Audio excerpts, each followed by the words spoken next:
Ну что, рассказать вам, из чего состоит мой день?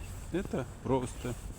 Я встаю в 7 утра, если повезет, поднимаю детей, потом их надо собрать, проследить, чтобы они почистили зубы, оделись, отвожу их в детский сад, стараюсь успеть до завтрака, потом возвращаюсь домой, готовлюсь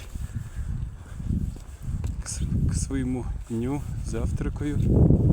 Потом надо помочь дочке делать уроки, отвезти ее в школу.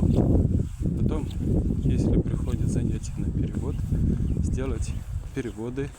И у меня с 2 до 5 часов есть все время для моей работы.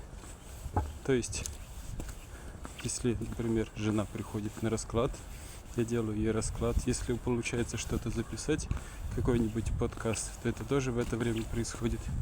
Ну, а к 6 часам надо уже забирать детей из садика и школы, кормить их и укладывать спать. Вот так проходит день, обычный день из жизни многодетного отца. Потому что я не только лингвист, я не только поэт и писатель, я не только возрождаю прусский язык и прусскую культуру, я прежде всего папа. И да, дети отнимают много сил, много нервов, много тревожности возникает, особенно когда они болеют по очереди, и приходится перекраивать весь свой график, чтобы учитывать такие моменты. Но при этом дети — это много радости, много оптимизма. Они всегда веселятся, всегда шумят.